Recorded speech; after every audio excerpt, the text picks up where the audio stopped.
નમસ્કાર વિદ્યાર્થી મિત્રો, સમર્પણ ટેકનો સ્કૂલ યુટ્યુબ ચેનલમાં આપનું હાર્દિક સ્વાગત કરું છું। 13મા ચેપ્ટરની અંદર નવા ટોપિકની આપણે શરૂઆત કરીએ અને ટોપિકનું નામ છે સંસર્ગજન્ય રોગો અથવા તો ચેપી રોગ છે। આ સંસર્ગજન્ય કારકો, ચેપી રોગના જે કારકો છે એને આપણે ચેપી કારકો કહીએ છીએ કે આ રોગ કારકો છે એ કયા કયા છે અને આ રોગ કારકો છે એ કઈ રીતે આ રોગનો ફેલાવો કરે છે। હવે વાત કરીએ કે આપણે જોયું કે સજીવ સૃષ્ટિનું એટલે કે સજીવ સૃષ્ટિ છે એની અંદર પ્રાણી સૃષ્ટિ, ઓકે, તો આ સંપૂર્ણ વિવિધતાને કેટલાક જૂથોમાં વિભાજિત કરવામાં આવી છે। સજીવ સૃષ્ટિ છે એને કેટલાક વિભાગની અંદર વિભાજિત જૂથોમાં વિભાજિત કરવામાં આવી છે અને વિભિન્ન સજીવોનું વર્ગીકરણ કેટલાક સામાન્ય લક્ષણોના આધારે કરી શકીએ છીએ।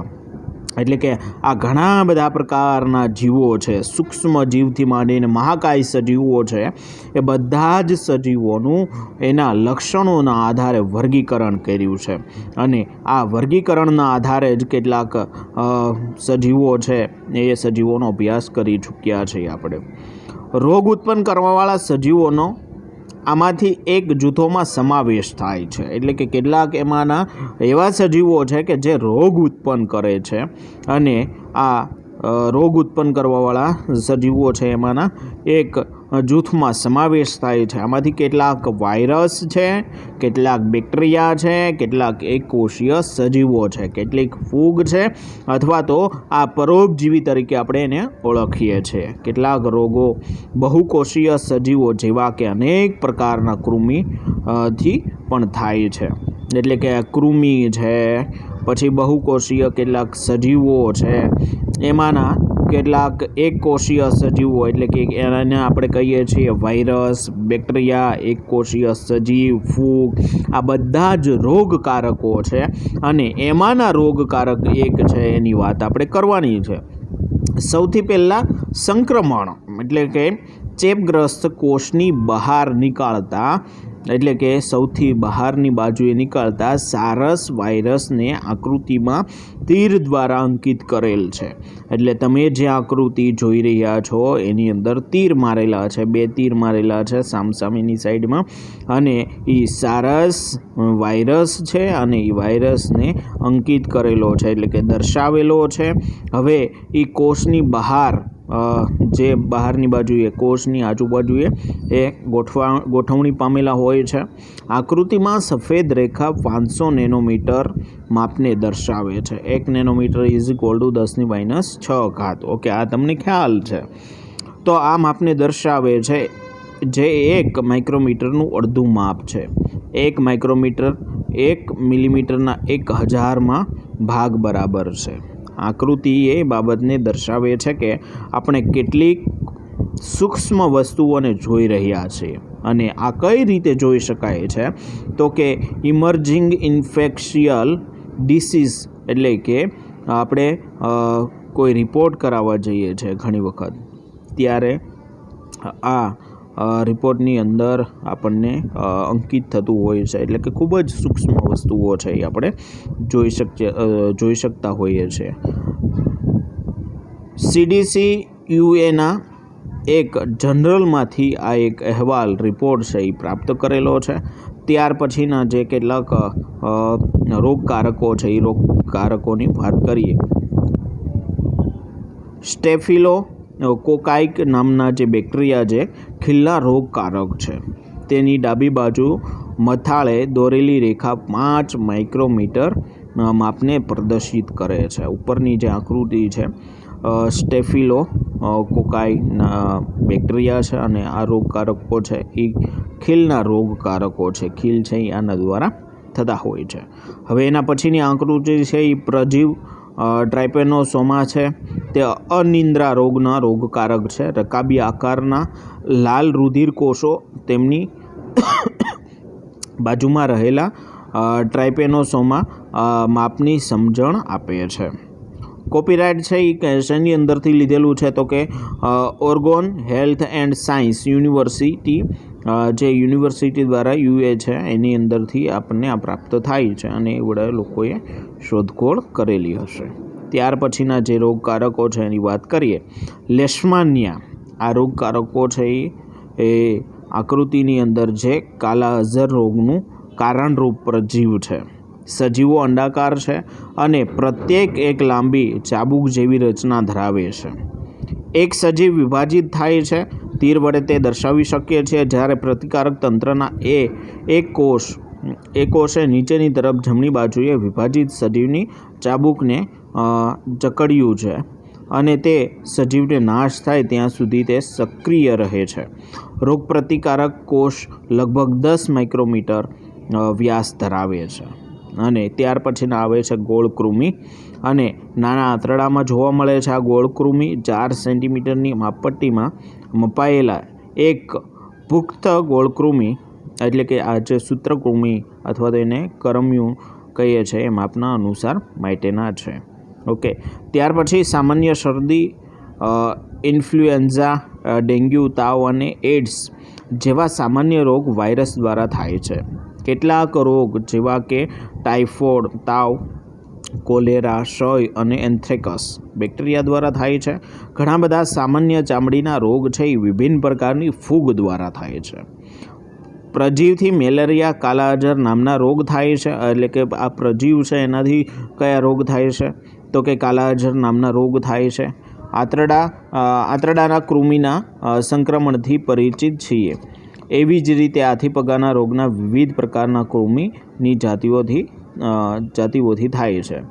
ચેપી કારકો વિશે વિચારવું શા માટે જરૂરી છે? કેવી સારવાર આપવી તે જાણવા રોગકારક સજીવોના પ્રકાર વિશે સમજવું જરૂરી છે. હવે તમે એ પણ સાંભળ્યું હશે કે રોગકારકો છે એ કયા કયા રોગકારકોથી કયા કયા રોગ થઈ શકે છે. તો હું તમને સિમ્પલ એ માહિતી આપી દઉં છું અને એનું કોષ્ટક બનાવવું હોય તો બની શકે છે કે કયા રોગકારકો છે એનાથી કયા રોગ ફેલાય છે.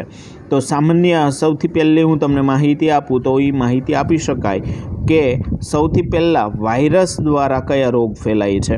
તો કે શરદી, ઇન્ફ્લુએન્ઝા, એડ્સ, કમળો અને હડકવા એ વાયરસ દ્વારા થતા રોગ છે.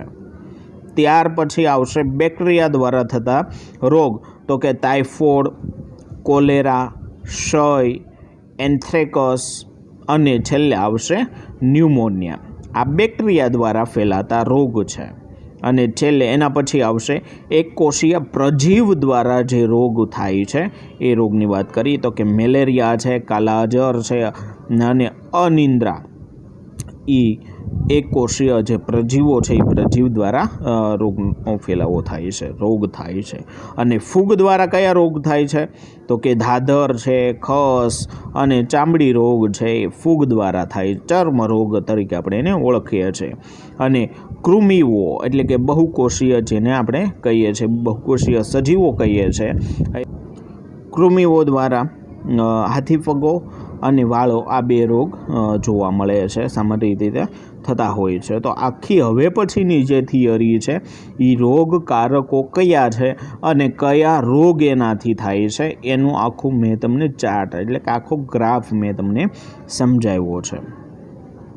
ચેપીકારકો વિશે વિચારવું શા માટે જરૂરી છે? કેવી સારવાર આપવી તે જાણવા રોગકારક સજીવોના પ્રકાર વિશે સમજવું જરૂરી છે. ઉદાહરણ તરીકે વાયરસ પરપોષી હોય છે, તે કોષમાં રહે છે, પણ બેક્ટેરિયામાં એવા ગુણ ઓછા હોય છે. વાયરસ, બેક્ટેરિયા અને ફૂગનું ગુણન અત્યંત ઝડપથી થાય છે. જોકે તુલનાત્મક રીતે કૃમિમાં ગુણન ધીમું હોય છે. વર્ગીકરણ અનુસાર બધા બેક્ટેરિયા એકબીજા સાથે વાયરસ કરતાં વધારે નજીક હોય છે. એવું વાયરસમાં પણ હોય છે. એનો અર્થ એવો છે કે અનેક જૈવિક પ્રક્રિયાઓ બધા બેક્ટેરિયાઓમાં સમાન હોય છે, પરંતુ વાયરસ વર્ગથી ભિન્ન હોય છે. તેના પરિણામ રૂપે ઔષધિ જે કોઈ વર્ગમાં કોઈ એક જૈવિક પ્રક્રિયાને રોકે છે તો તે આ વર્ગના અન્ય સભ્યો પર પણ આ પ્રકારે અસર પહોંચાડે છે, પરંતુ એવી જ ઔષધિ અન્ય વર્ગથી સંબંધિત રોગકારકો પર અસર પહોંચાડી શકતી નથી. આપણે એન્ટીબાયોટિકનું પણ ઉદાહરણ લઈએ છીએ. તેઓ સામાન્ય રીતે બેક્ટેરિયાનો મહત્ત્વપૂર્ણ જૈવ રાસાયણિક માર્ગને બંધ કરી દે છે. એટલે હવે એન્ટીબાયોટિકનું આપણે એક ઉદાહરણ લેવાનું છે કે તેઓ સામાન્ય રીતે બેક્ટેરિયાનો મહત્ત્વપૂર્ણ જે જૈવ રાસાયણિક માર્ગ કહીએ, એટલે કે બેક્ટેરિયા જે ખોરાક લે છે એ માર્ગને જ બંધ કરી દે છે. ઉદાહરણ તરીકે મોટાભાગના બેક્ટેરિયા તેના રક્ષણ માટે કોષ દિવાલ બનાવી લે છે.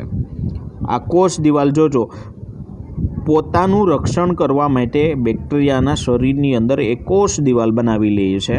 પણ હવે આપણા શરીરની અંદર કેટલાક એન્ટીબાયોટિક છે એ દાખલ કરશું, કેટલાક નહીં પણ પેનિસિલિન નામનું એન્ટીબાયોટિક બેક્ટેરિયા છે એની કોષ દિવાલ બનાવવાની પ્રક્રિયાને અવરોધી દે છે. એટલે કે પેનિસિલિન છે એ આપણે જેવું દાખલ કરશું શરીરની અંદર એટલે બેક્ટેરિયાની કોષ દિવાલ છે એ બનવામાં અવરોધ પેદા કરશે.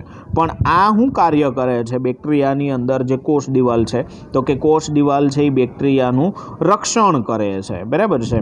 એટલે આ હવે આપણે મેન જે એનો પાયો છે એ પાયાને જ આપણે તોડી દીધો છે.